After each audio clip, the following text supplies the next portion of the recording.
Okay, by now you've got a pretty good idea what limits are. Analytical limits are when, instead of using graphs and things, we're just going to take a look at that limit problem and just do a bunch of algebra and other kind of tricky stuff to it to try and solve for the limit. And that's a broad category, but this particular video is just going to be about the ones where there's a polynomial upstairs and downstairs.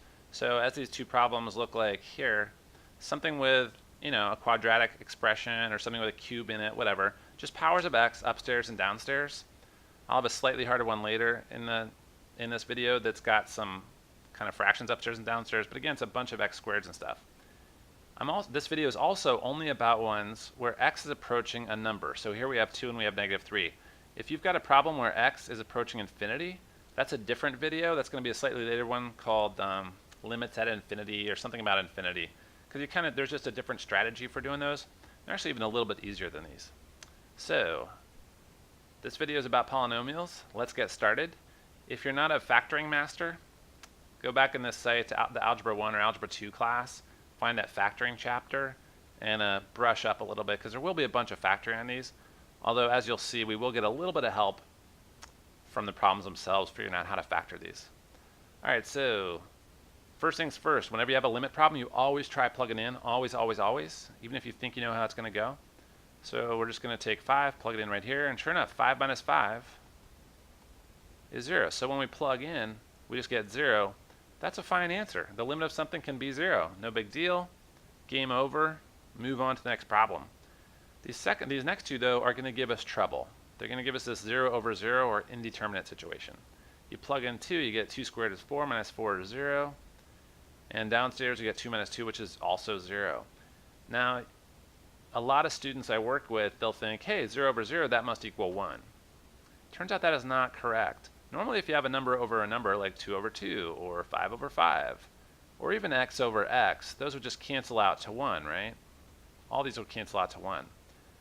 The problem is that 0 and 0 aren't necessarily the same 0. So if you're talking to a mathematician, and they're the people who invented all this limit stuff, right?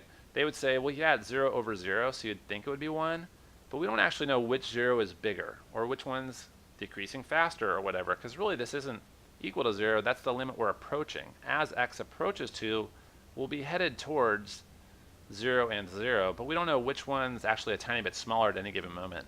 So just like there's shades of gray, there's shades of 0, and just in a limits problem, you need to be aware of that.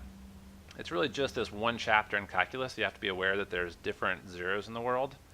And the point is 0 over 0, indeterminate. Here's how to spell it.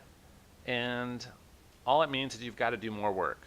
If we plug in -3 this one, we're also going to get 0 over 0. Got to do more work, and that's what this chapter is going to happen. Almost every problem you get in a limits chapter, if you initially plug into a giant fraction like this, it's going to be 0 over 0, almost always.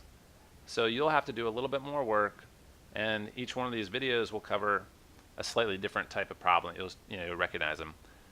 When in doubt, factor it out. So it's going to turn out that if you see something like x squared minus 4, you're just like, hey, that's a difference of squares. That's x plus 2, x minus 2, and you would be correct. Your instincts about factoring are almost always going to be right, and you do want to factor this stuff. So what happens when you factor it, originally, and this is the one we looked at a second ago, you'd get 0 over 0 if you just plugged in 2 for x. However, if you factor, you'll notice we have x minus 2 top and bottom, which means this thing reduces to x plus 2. Well, guess what? There's no way this is indeterminate anymore because there's no fraction left. It's just a number. So if I plug in 2 now, and by the way, well, so we get 4 obviously, right? So the limit was 4. I just want to point out, some teachers will have you write limit for every step of the way. They'll make you write this limit as x approaches 2, limit as x approaches 2. That's a good habit to be in if you're getting a grade. I'll probably forget to do that, but if you have a teacher who's a stickler, you might want to find out ahead of time. Just ask your teacher, hey, how much work do we have to show, or do we have to write limit every time? Because it is annoying to lose points on the test just because you didn't do that little busy work. All right, turns out the factoring is going to work down here too. Like I said before, check out the factoring video, the factoring chapter on this website if you're not into factoring. So this, you might be thinking, hey, I don't remember how to factor that well, but guess what? It's pretty much certainly going to create an x plus 3 because we need something to cancel the x plus 3 down here, right? So that means we're probably going to get an x plus 3 up here. So that's just kind of a little tip. If it's something you don't see how to factor right away, usually one of the factors is going to be whatever is downstairs in the denominator. And sure enough, that's how this one goes. If you don't believe me, you can FOIL this out. X plus 3's cancel, and we just get x minus 2. But of course, that's the limit as x approaches negative 3 of x minus 2. So now we can just plug in. So negative 3 goes in for x. Negative 3 minus 2 is negative 5. Not too shabby. Factoring is your friend. Except when it's not. So in this one, you might be looking at x squared plus 4 and saying, hey, x squared plus 4, that doesn't factor. It's not a difference of squares. It's a sum of squares, and that's not factorable. Well, guess what? You don't even have to factor this one, because if we plug in negative 2 right now, negative 2 squared is 4, plus 4 is 8. And we plug in negative 2 downstairs, you get 0. So you might be thinking, hey, dividing by 0, that's not okay. You're like, yeah, it's not okay, but that just means the limit is infinity or does not exist, depending on how your teacher likes it. But dividing by 0, it's okay in the limit sense, because sometimes limits don't exist, sometimes they are infinity. But it's not indeterminate. So unless you get 0 over 0, it's not indeterminate. Same thing goes down here. We plug in 3, we get 9 minus 3 minus 6 is 0 over 6.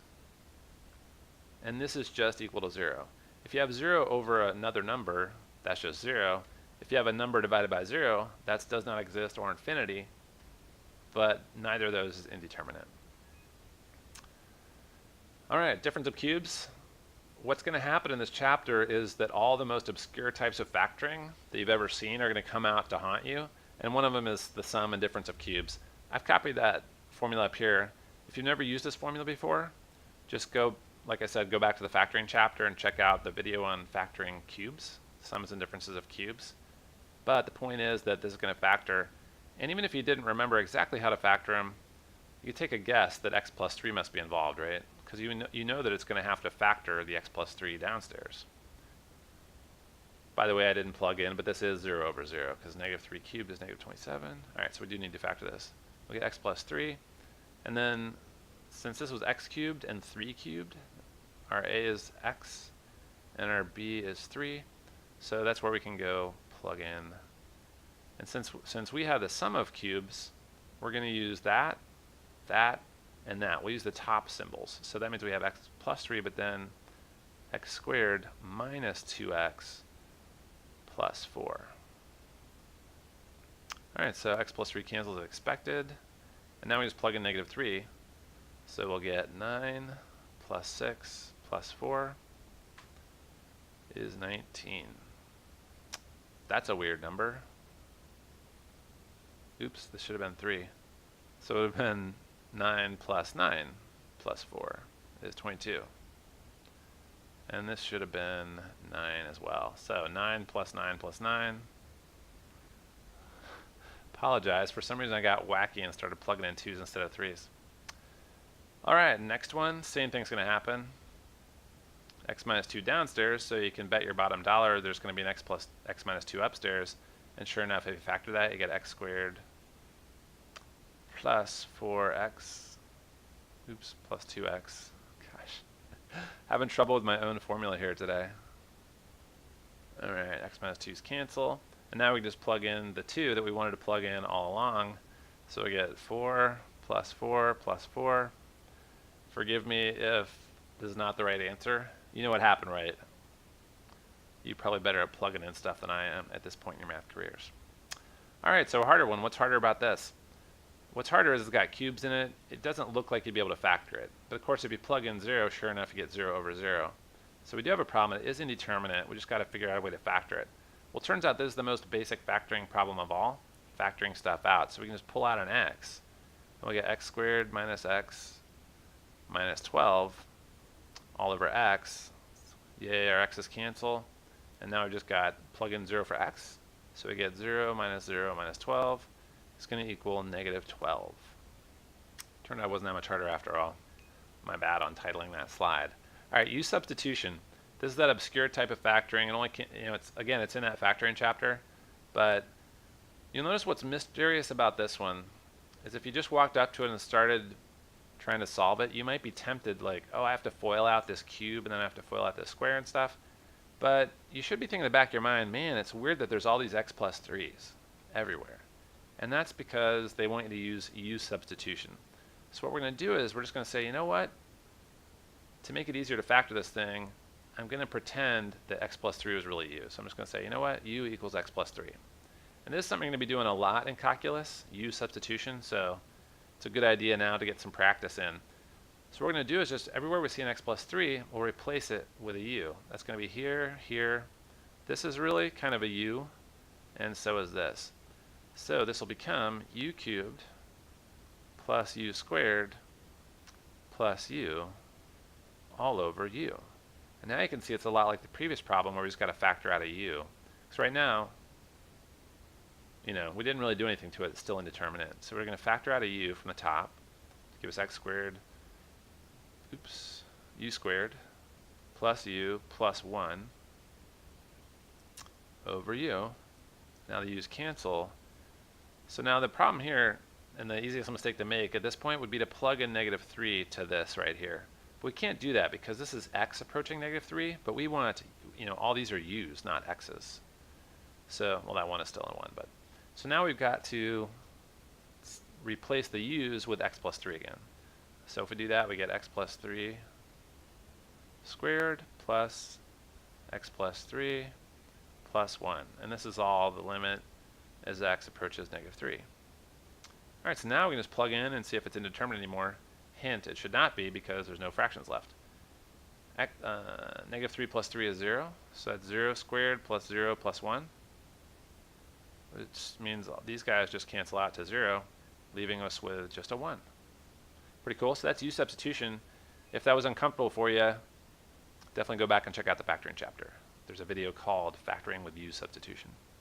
All right, what do you get? What if you get infinity over infinity when you initially plug in?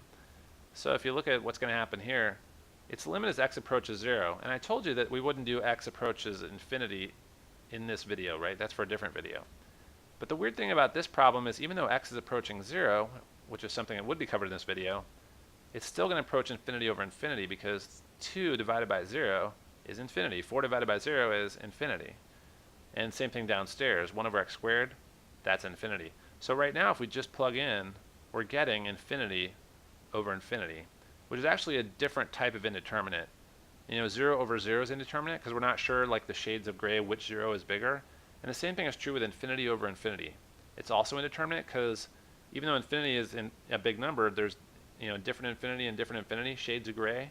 This one might be twice as big as this one. It might be 10 times as big. It might be 1,000,000 times as big.